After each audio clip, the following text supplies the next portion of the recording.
পেঁয়াজ রসুন ছাড়া একদম সাধারণ ঘরোয়া মশলা দিয়ে আজ আমি আলু দিয়ে এই সয়াবিনের কারিটা বানিয়েছি। এটা খেতে জাস্ট অসাধারণ হয়েছে। নিরামিষের দিনের সেরা রেসিপিও বলতে পারেন। তো নমস্কার বন্ধুরা, গীতাস রান্না বানাতেই আপনাদের সবাইকে স্বাগত।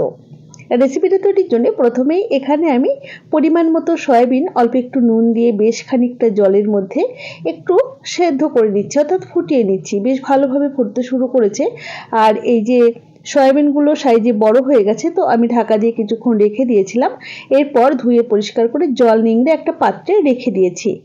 এখন রান্নাটা করবার জন্য গ্যাসে একটা কড়াই বসিয়ে দিয়ে দিলাম পরিমাণ মতো সর্ষের তেল। তেল গরম হয়ে গেলে এই যে এরকম ছোট ডুমো করে কেটে নিয়ে আলুর টুকরো দিয়ে দিলাম, সাথে দিয়ে দিলাম অল্প করে লবণ আর হলুদ গুঁড়ো।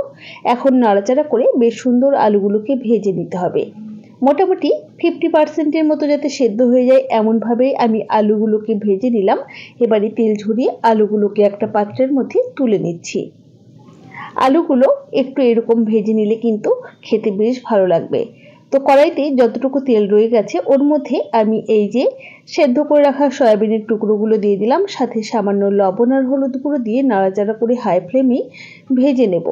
এদিকে সয়াবিনটা ভাজা হতে থাক, অপর দিকে একটা বাটির মধ্যে রেখে নিয়েছি পরিমাণ মতো আদা আর ওই যে কাঁচা পাকা যে লঙ্কাটা হয় সেটার একটা পেস্ট বানিয়ে নিয়েছি। চাইলে আপনারা শুকনো লঙ্কার গুঁড়ো, লাল লঙ্কা এগুলো ব্যবহার করতেই পারেন।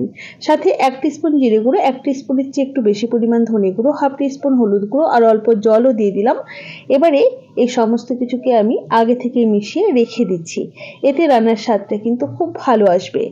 এদিকে দেখুন বেশ সুন্দর কিন্তু সয়াবিনগুলো লাল লাল করে ভাজা হয়ে গেছে। সয়াবিন একটু বেশি সুন্দর করে ভাজলে কিন্তু এর স্বাদটা বেশি ভালো আসে। সয়াবিনগুলো বেশ সুন্দর করে ভেজে নিয়ে তুলে নিয়েছি। এবারে আরও একটু তেল যোগ করে ফোড়নে দিলাম অল্প একটু গোটা জিরে, সাথে একটা ফাটিয়ে নেওয়া তেজপাতা আর অল্প একটু হিং। হিংটা যারা অপছন্দ করেন তারা নাও দিতে পারেন। এগুলো হালকা একটু ভাজা হয়ে গেলে আগে থেকে বেটে রাখা বা তৈরি করে রাখা মশলার মিশ্রণটা দিয়ে দিলাম, সাথে একটা বড় সাইজের টমেটো কুচি, স্বাদ মতো লবণ দিয়ে দিলাম। এবারে মশলাটাকে বেশ সুন্দরভাবে নাড়াচাড়া করে কষিয়ে নিতে হবে। মশলা কষিয়ে নেওয়া যত ভালো হবে রান্নার স্বাদ কিন্তু বন্ধুরা ঠিক ততটাই বেশি ভালো আসবে। তো দেখুন মশলাটা বেশ সুন্দর কিন্তু ড্রাই হয়ে গেছে। এই সময়তে আমি আগে থেকে ভেজে রাখা আলুর টুকরোগুলো এই মশলার মধ্যে দিয়ে দিচ্ছি, সাথে সামান্য পরিমাণে একটু জলও দিয়ে দেব। এখন নাড়াচাড়া করে খুব ভালোভাবে মিশিয়ে নেব সমস্ত কিছুকে। আর ঢাকা দিয়ে মোটামুটি 4 থেকে 5 মিনিট সময় ধরে কম আঁচে কষিয়ে নেব। এতে করে রান্নার স্বাদ কিন্তু দ্বিগুণ বেড়ে যাবে।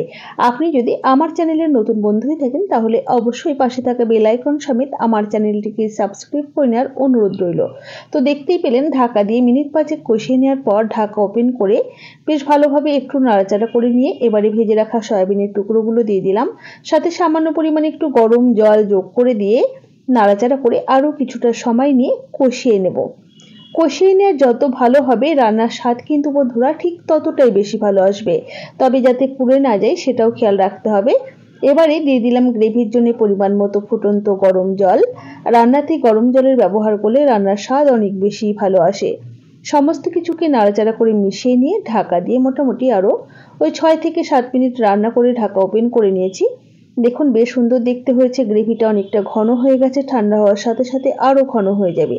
এই সময়তে এর মধ্যে সামান্য পরিমাণ কয়েক দানা চিনি দিয়ে দিচ্ছি। এইটুকু চিনি দিলে রান্নাতে মিষ্টি হয়ে যাবে না, স্বাদের ব্যালেন্সটা একদমই ঠিকঠাক থাকবে। সাথে দিয়ে দিলাম সামান্য পরিমাণে একটু শাহি গরম মশলা গুঁড়ো আর সব শেষে দিয়ে দিচ্ছি 1 চা চামচ পরিমাণ ঘি। ঘিটাকে কেউ বাড়িয়ে বা কমিয়ে অবশ্যই দিতে পারেন, কেউ চাইলে নাও দিতে পারেন। এবারে সমস্ত কিছুকে একবার নাড়াচাড়া করে মিশিয়ে নেব। কিছুক্ষণ স্ট্যান্ডিং টাইমে রেখে দেবো গ্যাসের ফ্লেমটা বন্ধ করে। তাহলেই তৈরি হয়ে যাবে দারুণ সুস্বাদু আলু দিয়ে সয়াবিনের সম্পূর্ণ নিরামিষ কারি। রেসিপি কেমন লাগলো অবশ্যই জানাবেন। ভালো লাগলে লাইক ও শেয়ার করে পাশে থাকার অনুরোধ রইল।